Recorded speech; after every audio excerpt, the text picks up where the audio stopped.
Israeli military says it's continuing strikes in central Iran. Iran asked Qatar, Saudi Arabia, and Oman to ask Trump to press Israel to agree to an immediate ceasefire. Exclusive breaking news just out on Iran. Iran is freaking out. Quote, a battered Iran signals it wants to de-escalate hostilities with Israel and negotiate. This comes after just this morning, Russia requests that Israel stop potentially striking nuclear-sensitive sites that could lead to some form of nuclear fallout. It also comes as yesterday there were a lot of rumors that the United States was, and sort of flight trackers, that the United States was sending somewhere around 45 potential refueling aircraft to Europe and then towards the Middle East to potentially aid in fighter jet transitions into the region. Mind you, fighter jets just don't have the fuel capacity to go back and forth very frequently in the Iranian or near the Iranian airspace, given that you're typically not taking off from Iraq, which would be right next door. You've got a little bit more of a commute, so to speak, and fighter jets need this sort of refueling. So either this is sort of a pressure tactic of here's what's coming, Iran, or this is some form of just deployment of strategic assets into the region to be ready for a broader escalation. I usually like to say, like, these very public movements are usually designed to force countries into negotiations. Donald Trump remains optimistic that some form of deal could be struck, but Donald Trump also sort of throws up his hands a bit and says, but they might have to fight it out a bit more at the same time as we see those U.S. refueling aircraft moving over. This Wall Street Journal report is apparently now referring to Arab intermediaries who are receiving these signals. Take a look at this. Iran has been urgently signaling that it seeks to end hostilities and a resumption of talks over its nuclear programs, sending messages to Israel and the United States via Arab intermediaries.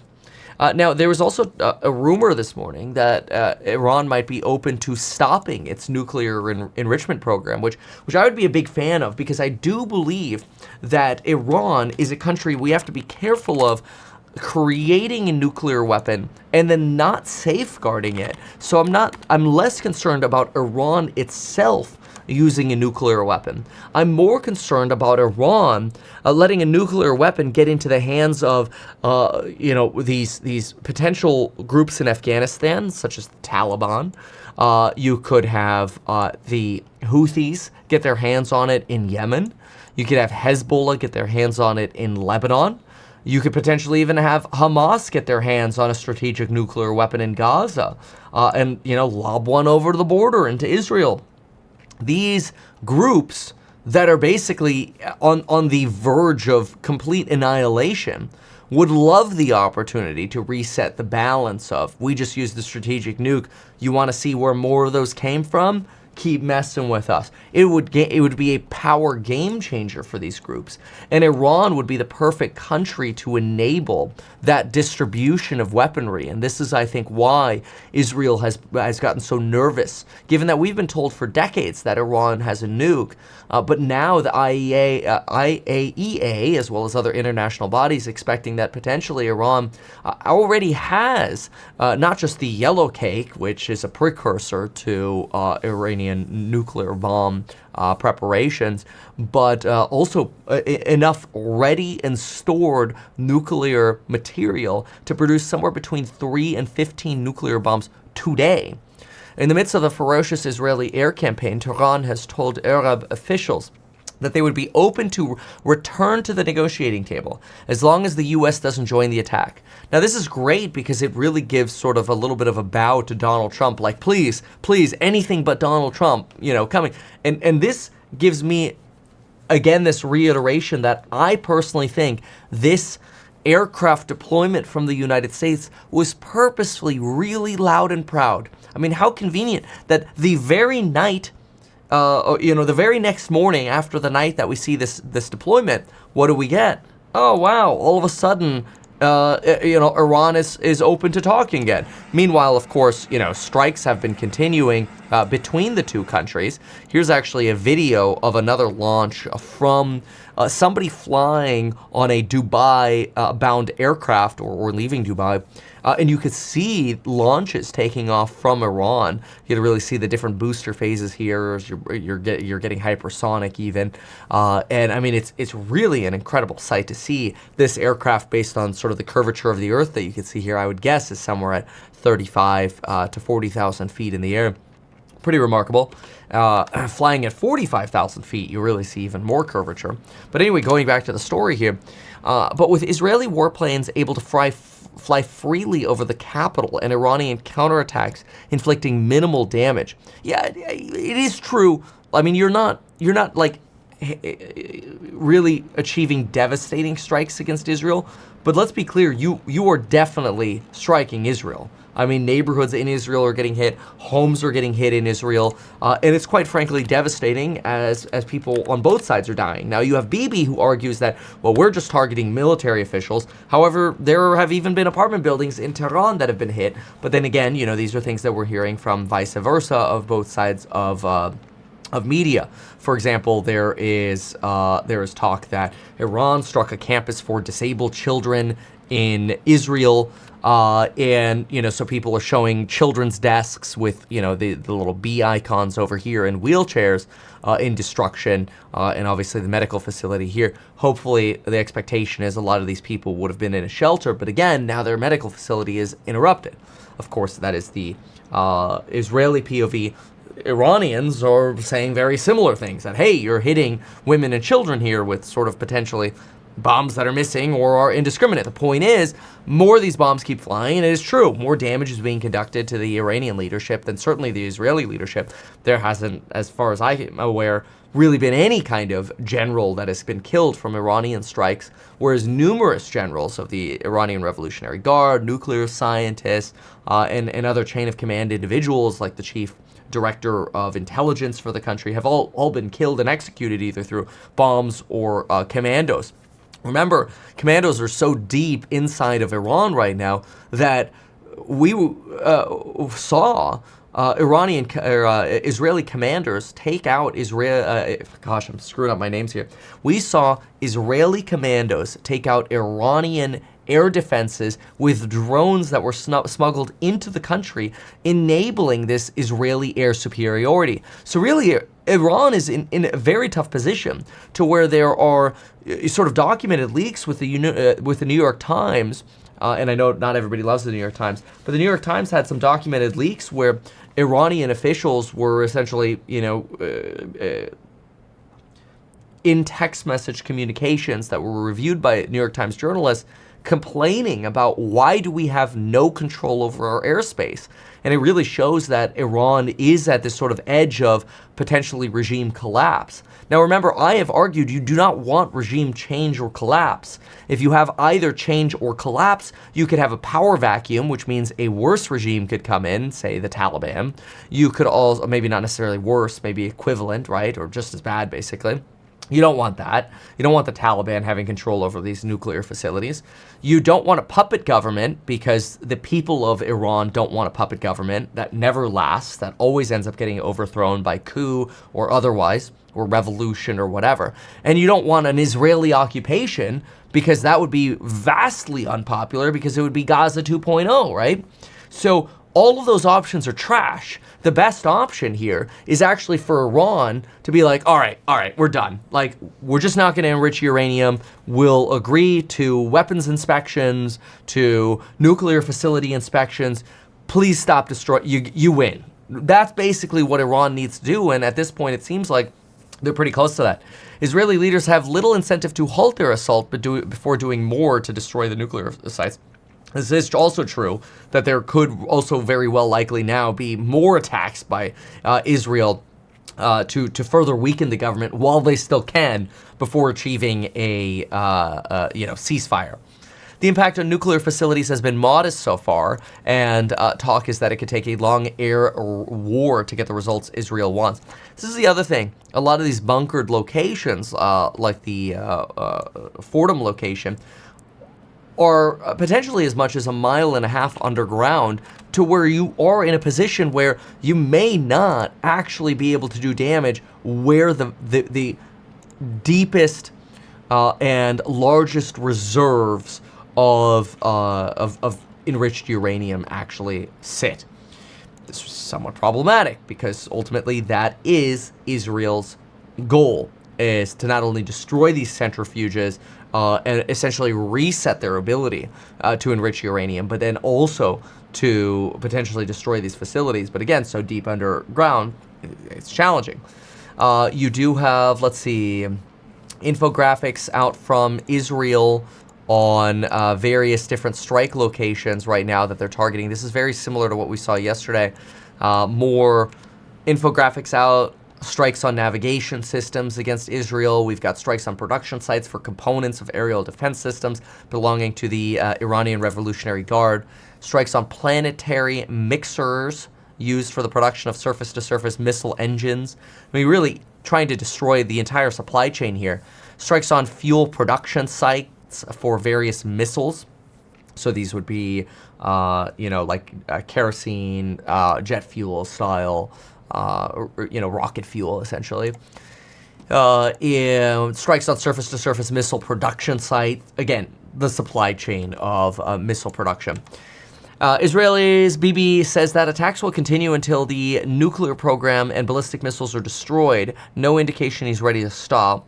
I actually think this talk about potentially a ceasefire has Iran right where Israel wants them and is potentially likely to lead to more attacks. And I think this is why this morning, just minutes ago, within the last 10 minutes or so here, you actually saw Israel issue more evacuation warnings to regions within Tehran, the capital of Iran, where you're basically telling the citizens in the region, listen, we're going to start leveling some of these areas. You saw what we did in Gaza. GTFO right now, because we're going to keep going here. And this talk about Iran potentially folding, in my opinion, exacerbates Israel's desire to bomb faster and more collectively here to basically, in their POV, get the job done. Because Israel is not going to trust an Iranian ceasefire. Israel is not going to trust IAEA weapons inspectors. They would trust their own weapons inspectors, but I highly doubt as part of a ceasefire, Iran is going to allow Israeli weapon inspectors into Iran. Who knows? Maybe. And then what you'll also find is here's a Wall Street Journal, looks like op-ed piece here. This is by John Bolton, so take it for what it's worth. Iran's war against Israel took another turn for the worse as Operation Rising Lion struck Tehran's nuclear weapons program, air defenses, and military leadership. Iran's retaliation has so far been uneven and ineffective. Contrary to the scaremongers, World War III hasn't broken out, nor will it. But what's next? Right now, they retain power, that's fine. Despite the outward appearance of solid authoritarianism, the regime in Tehran faces widening discontent. Their opposition extends across Iran and smaller cities in the countryside where Western journalists congregate. Iran's economy has been poopy-doopy for decades, and the Israeli strikes on oil refineries may weaken it further. A citizen protest in 2018 to 19, a heightened nationwide repression, never trust your economy to medieval religious fanatics. I mean, here's just basically an attack on the Ayatollahs and the regime in Iran, which is not a surprise. So, this broadly, in addition to continued strikes, does bode well for preventing this sort of nuclear escalation or the potential risk that we're going to see some form of strategic nuclear weapons deployment here. There is also worth mentioning this more recent expansion of Iran using both its military and the Iranian Revolutionary Guard, which are separate entities, and so some images of more launches coming here. Although we have seen reports that initial launches were somewhere around 200 rockets, then we went down to 100, then down to 50, then down to 40, then down to 20. So potentially seeing fewer rockets launched. I think this is, a lot of people are saying, oh, Iran is basically collapsing with their ability to launch. I think this is likely because if they try to deploy 200 rockets at a time, too many of their equipment are exposed while Israel has air superiority, and you see a rapid destruction of their launching equipment. So they're preferring smaller volleys, I should say, with potentially larger munitions. This is something else that you're seeing as the potential use of hypersonics or larger bombs, and this is what's breaking through the Israeli air defenses and Iron Dome capabilities. This is leading some people to say things like, oh, you know, Israel wants to see you know, some of these bombs come through so they can continue to justify their attacks against Iran. I don't know if they need any more justification, but here's just another rendering of Israel's bombardment inside of Tehran. Nothing super new there. Again, we saw that deployment of you know, United States refueling tankers, but you do also have reports of fires at air bases in Israel. So Israel is taking damage. You know, yesterday we saw research facilities struck. We saw homes and cities. Bat Yam was hit pretty hard. You know, that's just south of Tel Aviv. Air bases are being hit. Haifa's being hit. So, you know, things are getting through. But I think it's pretty clear right now the country that's taking the larger L so far is Iran. Now, presently, there is talk that we have the Iranian Air Force potentially rumors flying over occupied Palestine. I somewhat doubt that potential, but I suppose it's possible. You've got video here of an airstrike against a settlement. I'll find out in just a moment exactly where this is, but let's take a look at this. We got about a 14-second clip here. Oof. Yeah, again, what looks to be a direct hit on, or at least right in front of, potential apartment buildings here. Sometimes, though, you'll see air defense systems in these regions. Hard to tell. There was a building here. Let's see if it's still standing. But sometimes you see air defense systems deployed directly in front of, I can't see it, directly in front of, you know, apartment buildings to sort of shield them from satellite views from different angles. Unfortunately, not ideal when it damages, you know, residences. This was an Iranian missile, and apparently hits the Petah Tikva settlement. So again, various locations throughout the country being hit. And in the meantime, I guess that's kind of a funny thing. I mean, like, funny caption. People, there's this argument that people on social media are just sort of documenting the rain from either Lebanon, you've seen this, or Jordan. One Houthi ballistic missile launched towards Israel, intercepted successfully. Also shows you, you know, Hezbollah has done nothing to help Iran here, and Hamas hasn't been able to do anything, and the Houthis have launched a very nominal amount of missiles towards Israel, with the initial volley actually landing in Palestine, which is exactly what they didn't want to hit. So somewhat embarrassing for the coalition that supports the Iranian regime. Anyway, here are more photos of damage from Israeli settlements and locations around Israel. So we could clearly see residential buildings hit, you know, vehicles here with blown out windows. This appears to be sort of clothing that's damaged inside of a residence. Side of another building over here. I mean, these are war-torn regions at this point. So as far as Israeli defense updates, the latest updates are that the Israeli Air Force is locating and neutralizing trucks smuggling missiles on their way to Tehran. Since the morning, the Israeli Air Force has identified several trucks containing weapons, including trucks transporting surface-to-air missile launchers. Surface-to-air is a SAM. This is going to be to try to set up some form of Tehranian air defense. The problem is, even efforts for Tehran and Iran to set up an air defense is already being taken out by Israel, which is really embarrassing for Iran, and likely is going to lead them to that negotiating table more rapidly.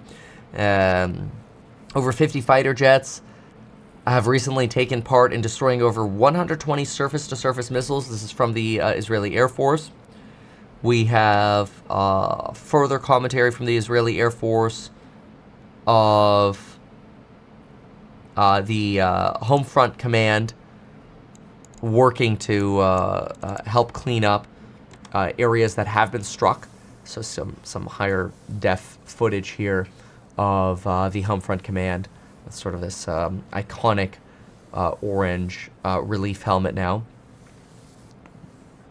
It's really just unfortunate on both ends, right? Because there are a lot of civilians that are involved in this, and I think that's why so many people are leaving the capital of Iran, expecting this war to continue. Remember, Israel, and it could be a Trumpian POV, Israel has made it clear that they are open to keeping this going for weeks.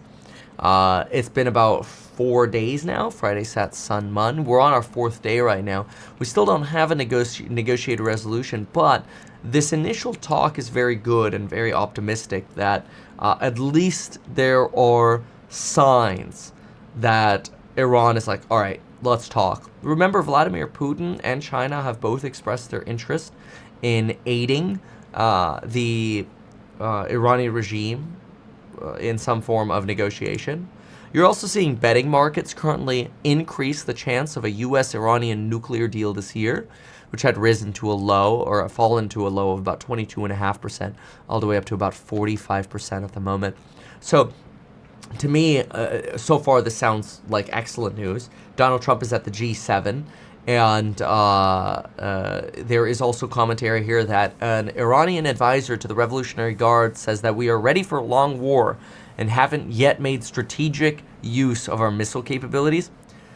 I think this is somewhat rich for the Iranians to say, but it's also very common as part of a negotiation to say, well, we haven't brought out the big guns yet, so, you know, better negotiate while you can. We'll see. There's also talk that the Iranian president is saying to the Sultan of Oman that if the United States does not restrain Israel, Tehran will be forced to respond more severely. This is from the Iranian news network. Mind you, it has been highly threatened that Iran is willing to strike American air bases in like Iraq or Baghdad, which Donald Trump has said would be, as well as J.D. Vance and others, would be a horrible mistake, because then you will draw the United States into this conflict. And quite frankly, right now this is just Israel versus Iran, and Iran is just getting wrecked. Again, not saying there isn't damage coming to the Israeli side, but let's be clear, who's winning right now? So that gives us the latest on the Iranian conflict, and honestly, it is the first day that I feel like I'm happy to report that it seems like things are breaking in the favor of peace rather than continued warfare. So I'm happy to be able to report at least that impression at this moment. Hopefully we don't get any kind of further de-escalation. On top of that, AMD has just broken out of the Meet Kevin line, and it is kicking butt. What else is kicking butt? House hack. Make sure to diversify to real estate with my real estate startup, House Hack. Check out our non-accredited investor or accredited investor round over at househack.com. Why not advertise these things that you told us here? I feel like nobody else knows about this. We'll try a little advertising and see how it goes. Congratulations, man. You have done so much. People love you. People look up to you. Kevin Paffrath there, financial analyst and YouTuber. Meet Kevin. Always great to get your take.